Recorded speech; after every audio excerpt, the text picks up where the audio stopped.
Bonsoir à tous. Du pacifisme aux représailles. Oui.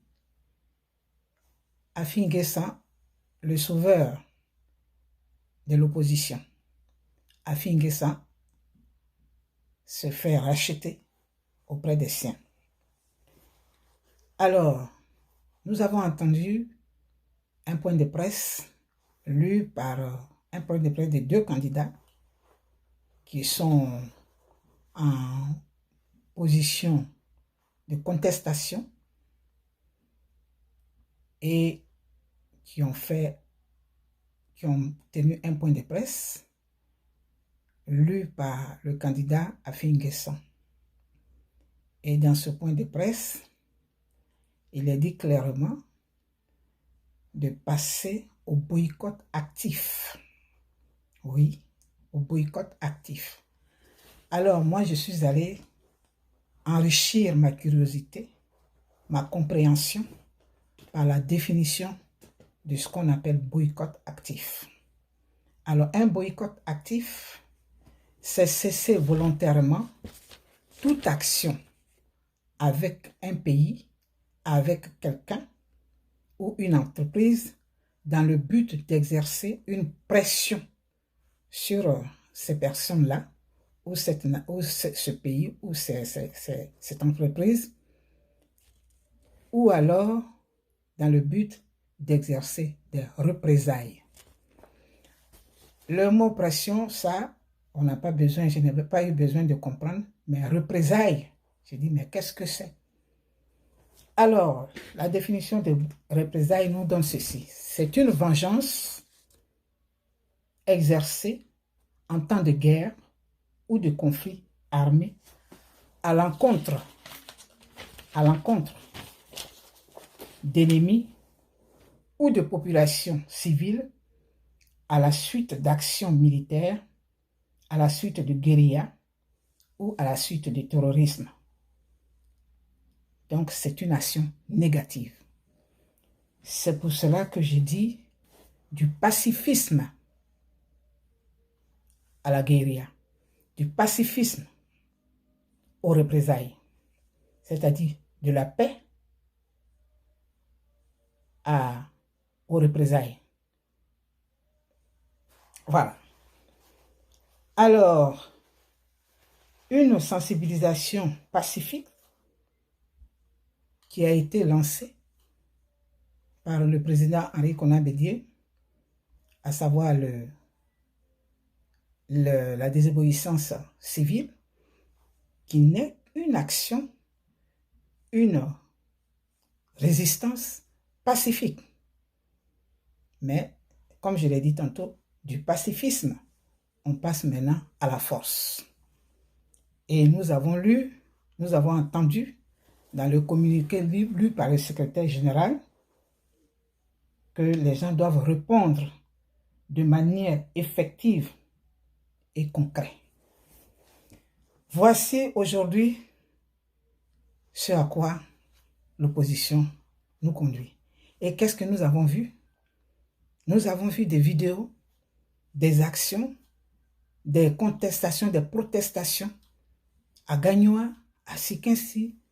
Ce sont les quelques vidéos que j'ai vues de personnes qui ne manifestaient plus pacifiquement, mais qui étaient dans une position de guérilla parce qu'elles ont abattu des arbres pour barrer la route, empêcher tout autre citoyen qui n'est pas de leur avis de vaquer à ses occupations. Et ça m'attriste. Ça m'attriste beaucoup du fait, d'autant plus que ce mot d'ordre, cet appel à la guérilla, cet appel à la force a été lu par celui-là même qui était dans mon cœur et pour qui je disais, il prône la paix, il prône l'apaisement, il prône le dialogue. Alors, Afin Guessan est devenu le héros, le sauveur de cette opposition. Parce que si on veut voir le contenu des appels ou des revendications d'autres membres de l'opposition, disons d'autres responsables, cela ne tient pas le coup. Aujourd'hui, nous avons vu Yahin Soro Guillaume qui est toujours dans sa position d'appeler l'extérieur à venir attaquer ceux avec qui il était hier. Il a l'Union européenne, il est heureux, il dit qu'il appelle l'Union. Ce qu'il avait fait hier, on dit le chien ne change pas sa façon de s'asseoir, sa position. Ce qu'il avait fait hier, l'appel qu'il avait lancé hier contre le président Laurent Gbagbo, c'est ce même appel qu'il est en train de lancer contre un régime auquel il a contribué, un régime qu'il a soutenu. Nous pouvons, je n'ai pas besoin de vous faire voir les vidéos, les messages qu'il a, mais un régime qu'il a librement soutenu, qu'il a encensé, qu'il a, comme on appelle, qu'il a vanté hein, de sa compétence, et ceci et cela, et qu'il disait que Ouattara était l'homme le plus démocrate. Alors, parce que les accords, la promesse n'a pas été tenue, les enfants, et ça, ce qu'on a vu, ce sont des jeunes, ils doivent se faire tuer. Et c'est là que mon cœur, en tant que mère, en tant que femme, s'oppose à cela. Parce que la Côte d'Ivoire, vous les hommes politiques, vous qui dites, oh là là, bon, c'est ça, choisissez ce que vous voulez. Mais les hommes politiques qui disent qu'ils veulent notre bien, qu'ils le fassent avec notre accord. Parce que ce qui nous est donné de voir, une désobéissance civile qui n'a même pas été, qui n'est pas 50-50 pour la population, et qu'on saute pendant que des démarches que elle-même, cette opposition a entreprises sont en cours, puisque nous avons écouté, nous avons entendu le secrétaire exécutif, le professeur Maurice Kakou-Gikaoué, qui a dit, suite à l'appel du président Konan Bédié au secrétaire général de l'ONU de se saisir du dossier de notre pays. Alors suite donc à cet appel, il a écrit un courrier qu'il est allé déposer et le représentant d'Antonio Guterres, le secrétaire général de l'ONU, l'a rassuré qu'au plus tard à 10 heures de cette journée-là, c'était hier ou avant-hier, le courrier serait là-bas. Est-ce qu'ils ont entendu la réponse? Qu'a dit, quelle réponse a donné le secrétaire général, puisque la revendication qui était dedans portait sur la réorganisation de la CEI, parce que le président Bédié a dit qu'il devait aller aux élections. Pour organiser les élections, pour que les élections se passent dans des conditions, dans de bonnes conditions. Donc, il fallait... Alors, là, dans ce courrier-là, dans cet appel du président Bédié, il a été question de la CEI. On a des oreilles pour écouter. Hein. Il a été question de la CEI, de la réorganisation de la CEI pour des élections crédibles, transparentes, etc. On ne nous a pas dit la suite du secrétaire général de l'ONU et on passe à une autre vitesse supérieure qui consiste maintenant à un boycott actif. Ces deux mots-là, moi, ça m'a rappelé l'origine et ceux qui ont amené ça en Côte d'Ivoire, le boycott actif. Et je ne suis pas étonné que cela sorte, que cela soit dit par le président Affi N'Guessan, parce que c'est ça, c'est la force du pays, boycotter, boycotter, boycotter et boycotter. Alors, comment voulez-vous qu'on vous fasse confiance en totalité?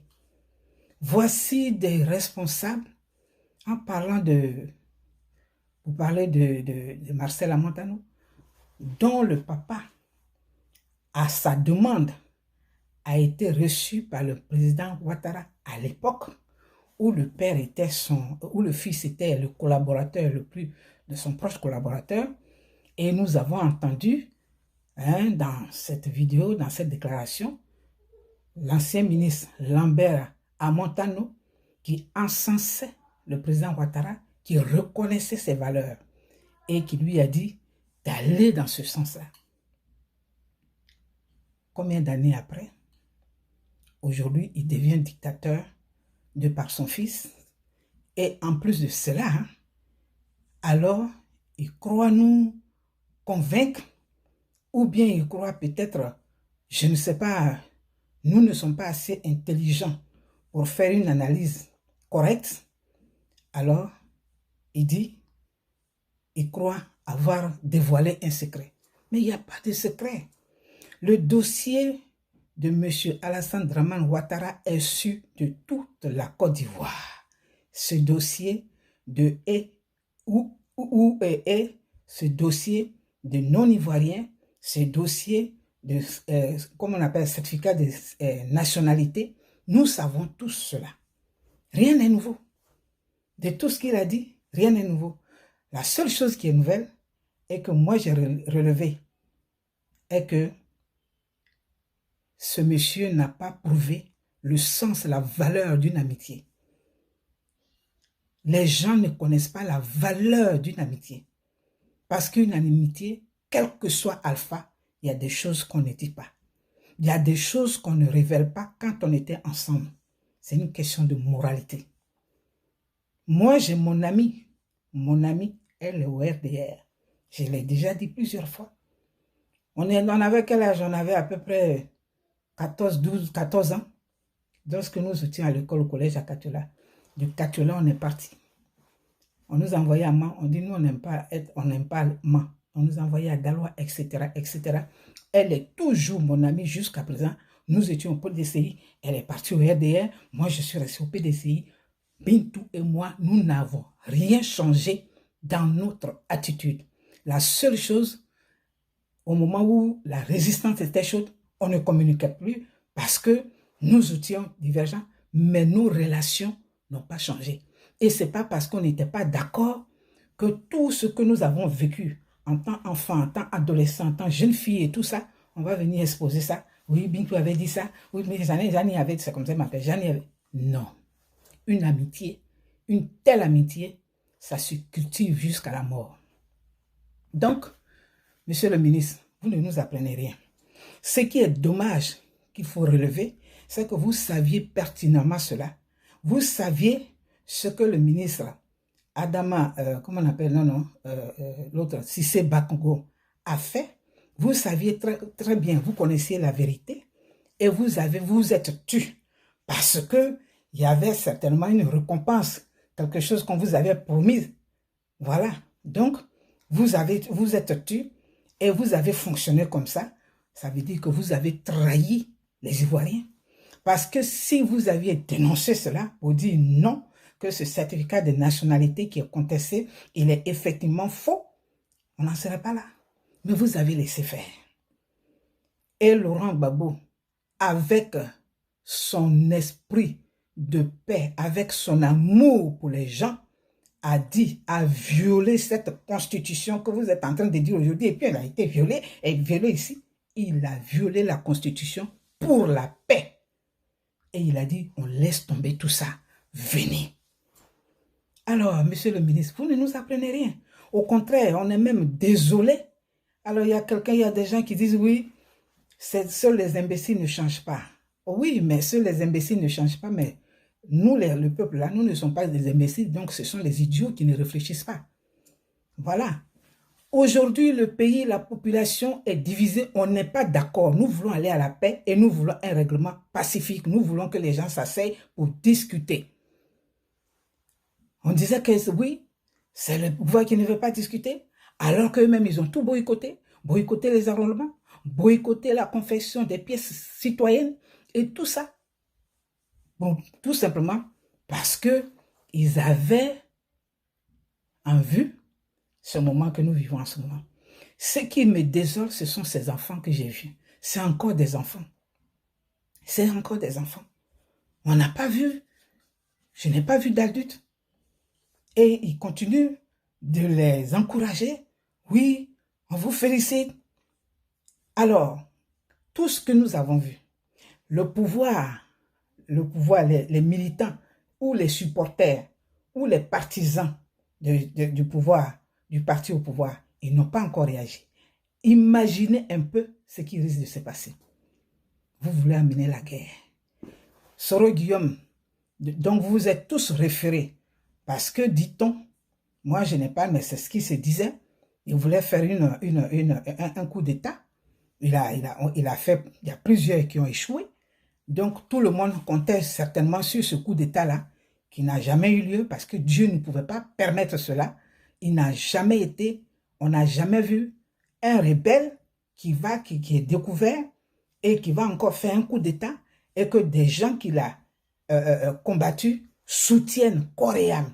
Je n'ai jamais vu. Et c'est ça la différence. Et c'est ça qui fait que je ne peux pas, moi et plusieurs personnes, beaucoup d'Ivoiriens, nous ne pouvons pas, nous refusons de nous associer à cette imposture, je ne sais pas si c'est la politique, mais cette politique qui consiste à tromper les gens pour dire que oui, on est avec Soro, sachant que vous-même, vous savez que vous n'êtes pas avec lui et que vous voulez profiter. Non, Soro a besoin de passer devant les tribunaux. Soro a besoin de se ressaisir. Mais regardez comment il parle sur les radios. Oui, hein, voilà, moi, vous devrez me dire merci. Combien de fois voulez-vous que je vous dise? Il nargue les Ivoiriens. Je ne veux pas revenir dessus, parce que ça, c'est déjà dit, on l'a redit, on l'a répété assez. Ceux qui se disent ces conseillers, qui, au lieu d'être conseillers de leur propre pays, où un président est en exercice depuis plus de 30 ans, depuis que nos enfants ne sont pas encore nés, depuis que nos petits-enfants ne sont pas nés, il laisse son pays et il se permet d'insulter nos responsables, nos dirigeants, nos cadres, nos intellectuels, nos universitaires, qu'il traite d'ignorants, d'analphabétistes, qui n'ont pas le diplôme, qui ne sont pas intellectuels. Et quand on dit que ce gars-là, on doit le choisir, dire il est marié à une Ivoirienne, mais cette Ivoirienne-là, c'est pourquoi elle est là, pourquoi vous êtes là, chère soeur, pourquoi tu es là, et que ton mari insulte ta famille. Pour toi. Ça veut dire que tous ces gens-là, comme on a dit, ils font tout ça là pour leur position. Parce que c'était simple. Si on voulait vraiment, si cette opposition pensait vraiment au peuple, qu'est-ce qu'il aurait fallu faire?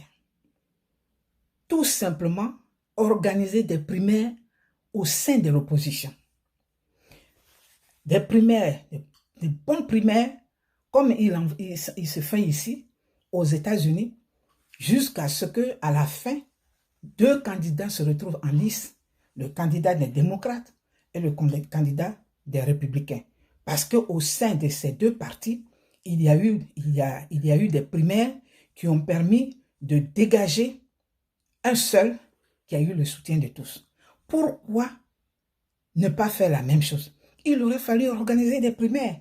Et ces primaires-là, l'opposition allait former même son gouvernement avec une seule personne en tête. Ça aurait pu même être le vieux, ça aurait pu être le président Bédier. Et puis vous formez votre gouvernement et puis votre liste. Et toute l'opposition avait une seule liste et le pouvoir avait une seule liste. Dans ces conditions-là, qui allait s'opposer?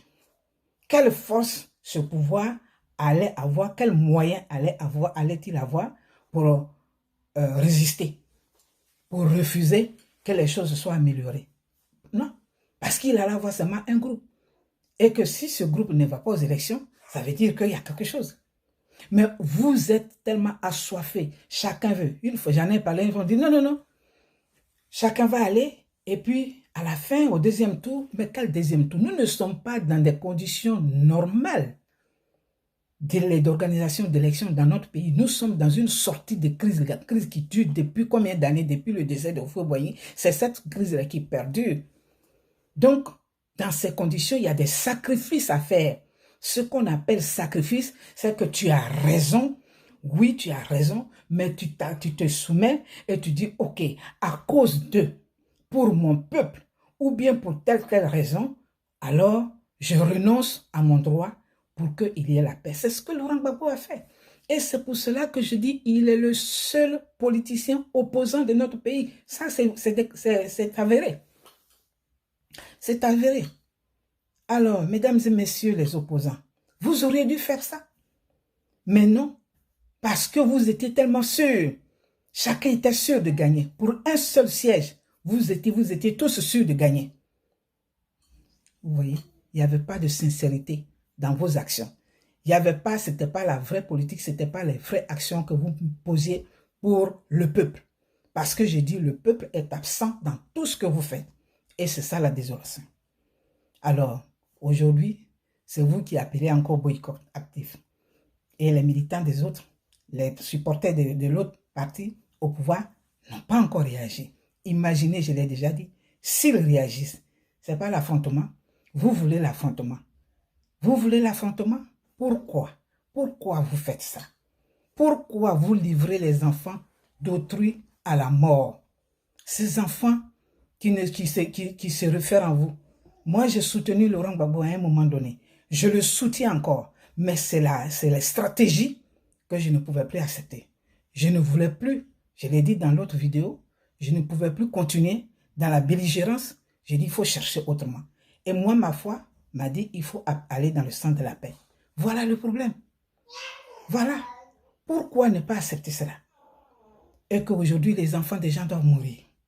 Ce n'est pas correct. Alors, je voudrais tout simplement appeler les chefs, les rois, vous qui avez été, vous qui êtes couronnés, vous qui avez aujourd'hui un statut et tout ça, on a vu le roi, le chef des rois, et à l'Assemblée, lorsque la loi était votée, tous ces enfants-là viennent d'un village ou bien de quartier. Or, chez nous, tout est organisé. En Afrique, on est tous organisés. Appelez, tout se règle la nuit. Appelez les chefs du village et qui parlent à leurs enfants de ne pas sortir. La désobéissance civile concernant ce cas, c'est que quand ils ont dit que personne n'aille retirer leur carte électorale, c'est tout, c'est verbal. En ce moment, les gens sont à la maison. On allait voir les rues désertes. Et c'est ce qui allait être véritablement une désobéissance civile. Mais ajouter à cela, à une répression, à des représailles, alors ça c'est l'insurrection dont on avait parlé qui est en train de se faire. Et ce n'est pas correct. Ce n'est pas correct. Donc les chefs, parlez à les rois, parlez à vos chefs, à tous les chefs du village. La nuit, dites que personne ne sorte. Celui qui ne veut pas aller aux élections, qu'il reste chez lui. Celui qui ne veut pas aller chercher sa carte, qu'il reste chez lui. Mais n'empêchez pas, empêchez d'autres citoyens de vaquer à leurs occupations. Alors là, ce n'est plus une désobéissance civile. C'est une représailles, c'est une déclaration de guerre. Parce que quelqu'un qui a son rendez-vous d'affaires et à qui la route est barrée par des armes, qui n'aura pas la force même de contourner ces armes-là par un détour, au risque même lui-même, c'est ça la représailles, au lieu de se faire lyncher et qui va perdre tout son contrat, comment pouvez-vous juger cela? Vraiment, ce n'est pas bien. Ce n'est pas bien. Et nous les chrétiens, parce que aujourd'hui il y a une musique qui est en train de passer partout, qu'on a. Moi, je pensais que c'était une musique de combat spirituel. Mais je ne savais pas que ça avait un rapport. Or, la Bible nous dit, ce n'est ni par la force, ni par l'intelligence, mais c'est par l'Esprit de Dieu. C'est par la prière, c'est par la puissance du Saint-Esprit. C'est Dieu qui fait que les gens fléchissent chez nous. C'est Dieu qui change les cœurs. La Bible déclare que les nations, Dieu domine sur les nations, il domine sur la terre. La terre représente l'homme parce que Dieu a utilisé la terre pour créer Adam et pour nous faire, nous les femmes, là, de la côte d'Adam. Donc quand on parle de terre, Dieu parle de l'homme. Et donc Dieu, celui-là en qui nous avons cru, Jésus-Christ en qui nous avons cru, ce Dieu-là, il a fait un sacrifice. Il a fait un sacrifice parce que lorsque Satan, Lucifer, son fils préféré, comme Soro Guillaume, qui était le meilleur enfant de Laurent Gbagbo, a trompé et il a préféré aller se rebeller pour vouloir prendre la place de son père et que son père l'a jeté. Nous tous, nous avons été maudits. Et on a été tous jetés dans la souffrance. On a été tous livrés à la souffrance. Et Dieu, dans son amour, c'est pour ça qu'il parle d'amour. Il dit, tu ne peux pas gagner le cœur de quelqu'un par la force. C'est par l'amour. Il y a des gens quand il y a des problèmes et qu'on leur manifeste l'amour, on pose des actes, ils pensent que c'est pour comment on appelle, c'est pour les blaguer ou bien c'est pour les attendrir, alors que c'est un amour on manifeste à ces gens. Et donc Dieu nous a manifesté son amour et il a dit, chaque année, hein, c'est la Bible, je suis en train de parler de la Bible, chaque année, les gens font des sacrifices de moutons, de bœufs, d'animaux, et l'année prochaine, ils doivent encore faire les mêmes sacrifices pour se faire pardonner les péchés. Dieu a dit, il faut que je fasse quelque chose. Lui qui avait raison, il faut que je fasse quelque chose. C'est ce que Laurent Gbagbo a dit. Laurent Gbagbo qui a été traîné partout, dans tous les pays, pour des accords, Makoussi, ou Soro Guillaume, dans son état de bouche d'oiseau, il était là-bas, c'était lui qui était le champion, c'était lui qui était la vedette. Je me rappelle encore de ses accoutrements avec, comment il s'appelle, Nafoussaptou, qui était aussi noir comme moi. Alors, ceux-là, Dieu, il avait lui qui a été traîné partout. On lui a imposé les premiers ministres. Il a dit, ok. Et c'est ce que Dieu a fait. Gbagbo a suivi la voie. Il a suivi sa foi. Il a suivi sa foi. Mais c'est l'entourage qui l'ont éloigné de sa foi. Sinon, il a suivi sa foi. Ce que l'acte qu'il a posé, l'acte d'amour qu'il a posé pour dire, je te pardonne. Pardonnons-lui. C'est une pilule amère. Mais acceptons cette pilule. Et toute la Côte d'Ivoire a accepté cette pilule. Et la couleuvre est rentrée dans la maison pour détruire la maison. Dieu a fait ça et il a donné son fils Jésus. Je parle à nous les chrétiens qui croyons en Jésus. Que tu sois chrétien catholique, que tu sois chrétien de je ne sais quoi, mais le chrétien c'est Christ. Donc Dieu a pardonné, il a eu compassion, il a donné son fils qui a porté nos fautes et qui a été sacrifié. Il a fait le sacrifice une fois pour toutes pour nous pardonner, pour effacer nos péchés, pour se réconcilier avec nous. Une réconciliation mérite sacrifice. Et le sacrifice doit venir en principal de celui qui a raison. Mais vous ne voulez pas. Vous voulez régler, aller à la réconciliation par la guerre. Et c'est ce que vous nous démontrez. Dieu n'a pas fonctionné comme ça. L'amour de Dieu n'a pas fonctionné comme ça. Le Dieu, l'éternel des armées qu'on chantait, il ne fonctionne pas comme ça. Il fonctionne par amour. Et quand il dit ce n'est pas par la force, ce n'est pas par la force, ni par la chair, mais c'est par l'Esprit de Dieu. C'est lui, Dieu, qui fait les choses. C'est lui qui incline les cœurs. C'est lui qui change les cœurs. C'est lui qui convainc. C'est lui qui amène à la repentance. Pourquoi sommes-nous obligés de faire sortir des chants comme ça, hein, pour narguer, pour dire, ce n'est pas, c'est pas, je ne comprends pas. Je ne sais pas. Mais Dieu merci, ce n'est pas tous les leaders. Ce ne sont pas tous les leaders. Ok? Ce ne sont pas tous les leaders chrétiens. Voilà. Et c'est ça qui me réjouit. Parce que si tous les chrétiens pensaient comme ça, même les musulmans, et ils parlent de tolérance. Pourquoi ne pas s'asseoir dans la paix? Pourquoi ne pas accepter? Mais tu mets des actions.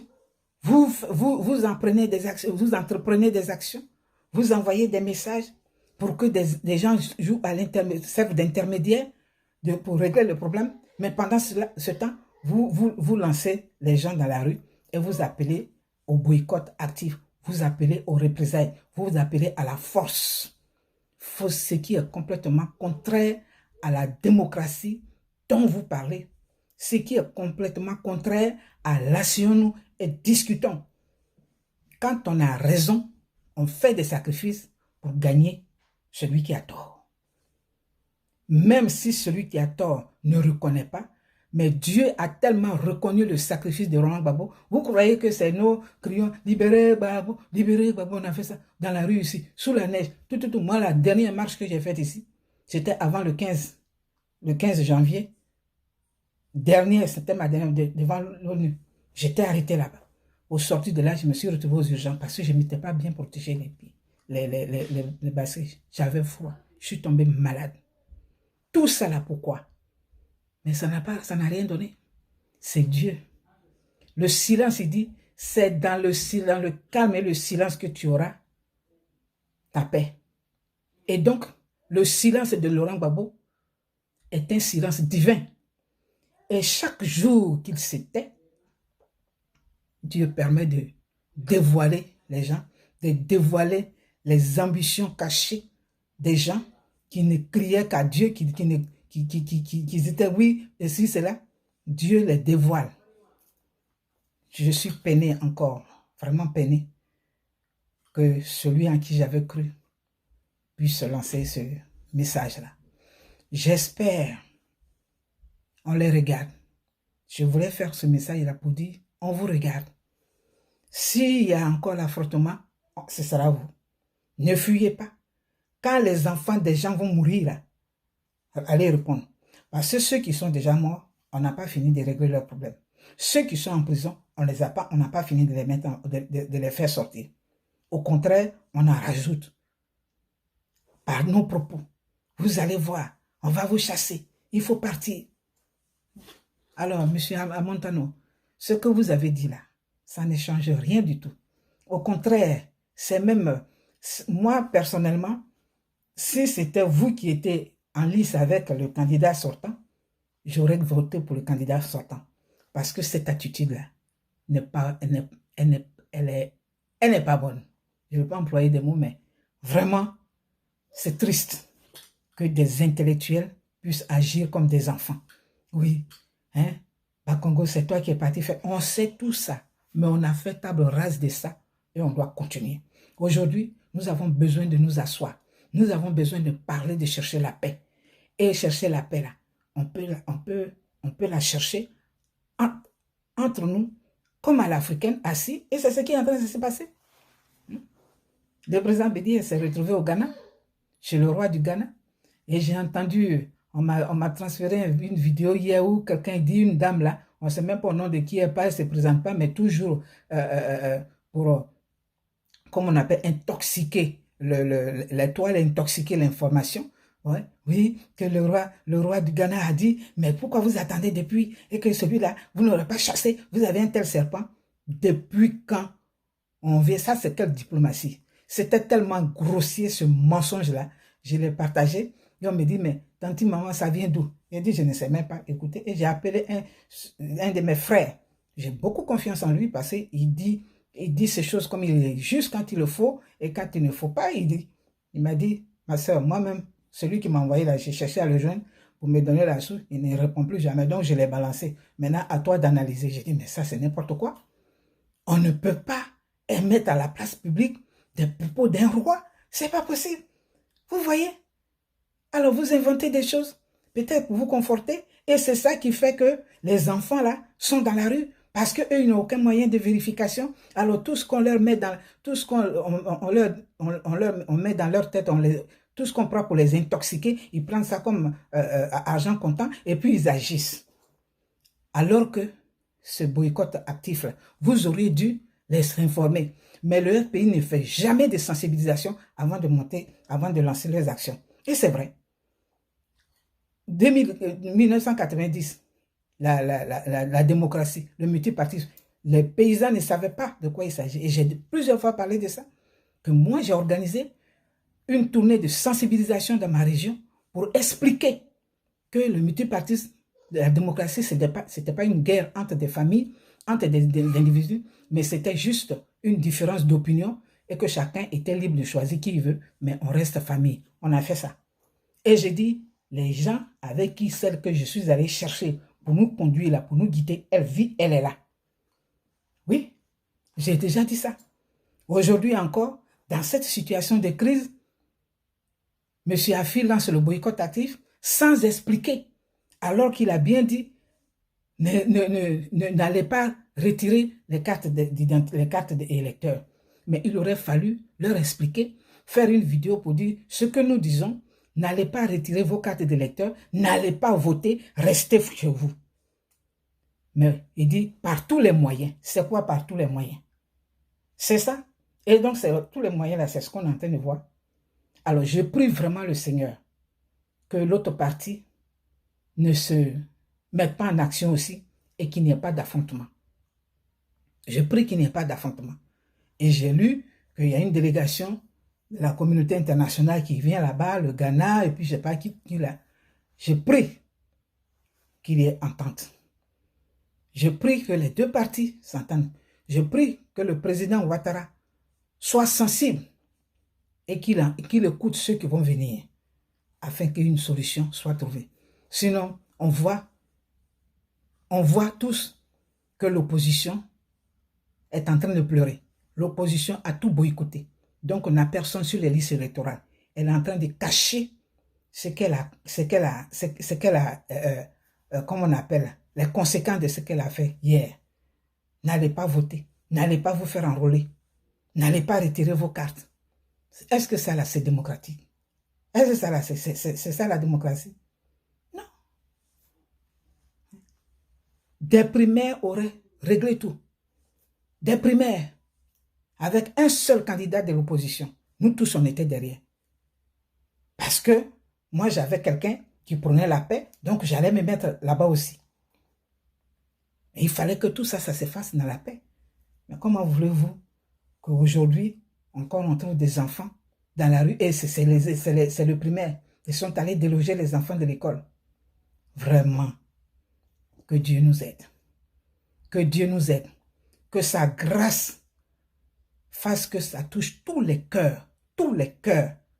Que tu sois au pouvoir, que tu sois RDR, que tu sois qui que ce soit, que tous les cœurs soient touchés pour la Côte d'Ivoire.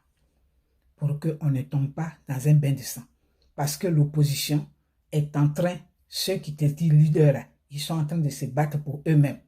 Au moment où le président Laurent Gbagbo refuse de recevoir Soro Guillaume, c'est là où les Gors, eux-mêmes, ils se connaîtront. Voilà, ils disent, et le président de l'Assemblée nationale doit être en Côte d'Ivoire. Celui-ci doit être, et ils citent que le Soro Guillaume doit être en Côte d'Ivoire. Alors que leur leader, qui nous avait fait avaler cette pilule hier, qui a fait 9 années de prison, à qui on a dit qu'il est non coupable, acquitté, libre, mais qui est maintenu par la France, parce que c'est la France qui a fait le travail, et moi j'en ai la certitude que c'est la France qui a envoyé ces avocats-là, pour dire, parce que la France a peur que la présence de Laurent Gbagbo puisse déstabiliser leur projet, alors que ça n'allait pas se passer comme ça.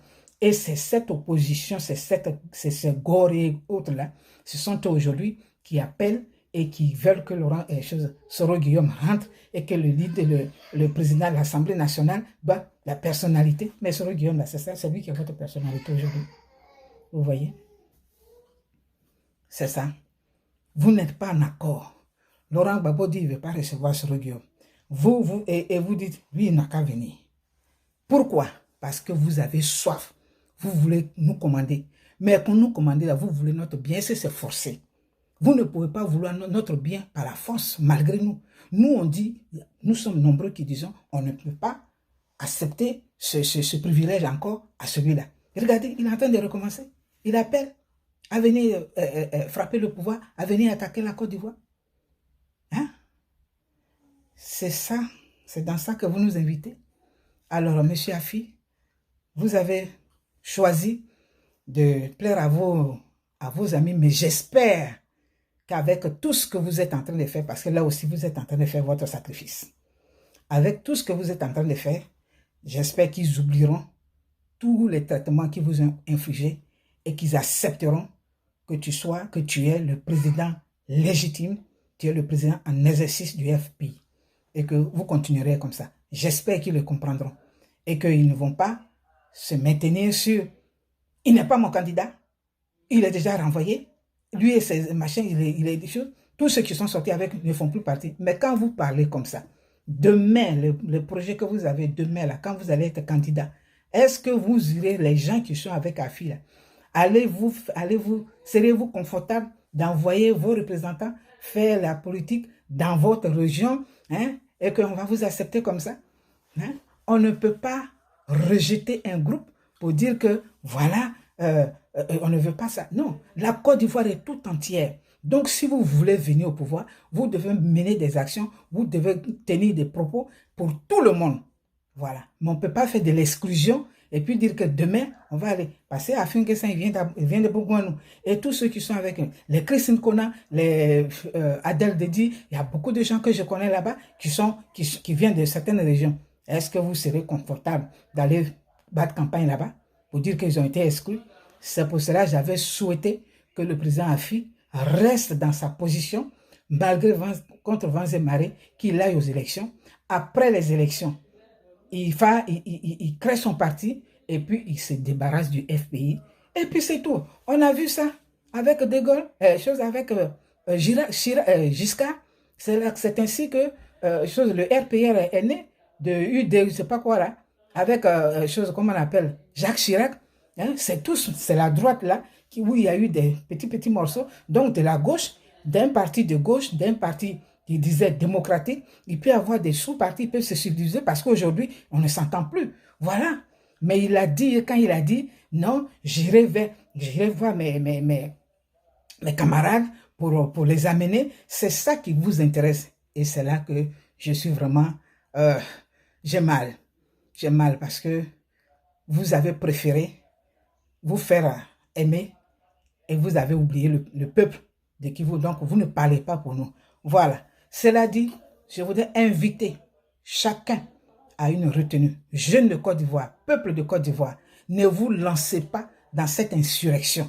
Ce sera mortuaire parce que les autres, ce sera être allé à l'assassinat. Vous-même, vous allez vous faire tuer. Donc, allez rester chez vous et de sorte que la désobéissance civile soit effectivement une désobéissance civique pacifique et non une désobéissance guerrière, une désobéissance terroriste, une désobéissance qui va faire des répressions, une désobéissance de représailles. Non, il faut qu'elle soit pacifique. Quant au candidat Kakabe, arrêtez de le salir, arrêtez de dire oui, il a fui, il n'allait nulle part. Il est là. On a vu tous les ambassadeurs qui étaient dans sa petite rue de siège là, qui sont allés le voir. Il est bel et bien en Côte d'Ivoire. Il est là et il ira aux élections. Il ira aux élections. OK? Il va aller aux élections. Les choses d'histoire se répètent. Ce que vous avez fait hier, ça va ressembler à une chose comme ça. Après les élections, là, ils vont s'asseoir pour régler les problèmes. Il faut qu'ils acceptent de s'asseoir. Il faut qu'ils acceptent de s'asseoir. Après les élections, j'ai foi que le président Ouattara fera venir le président Gbagbo triomphalement même. Il va organiser tout ce qu'il faut. Je ne viens pas de son esprit, mais c'est ce que je ressens. Voilà. Parce que j'ai lu, pour finir, j'ai lu son programme d'activité qui portait sur 5 axes, 5 piliers clés. Moi, j'en ai retenu 2 qui m'intéressent. Le premier pilier qui porte sur le trio paix, sécurité, cohésion. Et le 5e pilier qui porte sur l'homme au cœur de la Côte d'Ivoire, solidarité, le capital humain. Voilà moi ce qui m'intéresse. L'union, la solidarité. C'est ça. J'attends le programme d'activité du président Kakabe, du candidat Kakabe. Il a parlé de la Tchéké et ça j'approuve parce que la transformation, la Tchéké est notre label. Donc la transformation de cette matière première ferait gagner beaucoup de choses. Voilà. Et surtout ce que j'ai aimé dedans, c'est le prêt, les fonds qui va allouer aux étudiants qui n'ont pas les moyens, comme ici aux États-Unis, on fait des prêts d'études. Ça aussi, ce serait une bonne chose. Voilà. Voilà 2 choses que j'ai retenues. Donc, comme les autres sont en belligérance, bon ben, quand ils vont finir leur belligérance, voilà, ils viendront nous donner leur programme d'activité de société. Ou alors, bon ben, si c'est cette voie qu'ils ont choisie, ben, j'espère que c'est eux-mêmes qui iront dans la rue et que les innocents ne se feront pas tuer. Que Dieu délivre la Côte d'Ivoire. Posons des actes de paix et allons à l'apaisement. Ce sera bénéfique pour nous. Ne tirons pas sur la corde. Les moyens et les forces ne sont pas égales en ce moment parce que nous ne sommes pas au pouvoir. Donc faisons tout pour rentrer dans le pouvoir. Dedans, on s'assoit et on parle. Et c'est ce que Kakabe va faire une fois qu'il sera dans le pouvoir. Parce que s'il n'a pas gagné, il ne gagnera pas, ça c'est sûr. Mais au moins, il sera retenu, comme vous dites, avait été nommé par Bétier. Et comme ça, étant dedans, il peut poser les vrais problèmes et puis les défendre. Étant ministre, il pourra constituer des députés pour faire son groupe. Voilà, il est indépendant. Qu'est-ce qu'il prouve qu'il ne peut pas faire? PDCI renouveau. Voilà. PDCI renouveau, il peut trouver... C'est comme ça. Voilà. Donc, et puis, nous, on voit que dans notre vieillesse, on peut aller s'asseoir pour dire, mon fils, on peut lui donner quelques conseils. Revenez dans la République. Abandonnez la paix. Nous attendons votre conférence de presse demain le message que vous allez lancer, mais le message que nous vous lançons, c'est l'apaisement. Que Dieu bénisse la Côte d'Ivoire, que Dieu sauve la Côte d'Ivoire. On se retrouve encore demain quand on aura écouté, parce que là aujourd'hui on est obligé de parler aussi. Voilà. Merci encore. C'était moi, Jeannette Dick.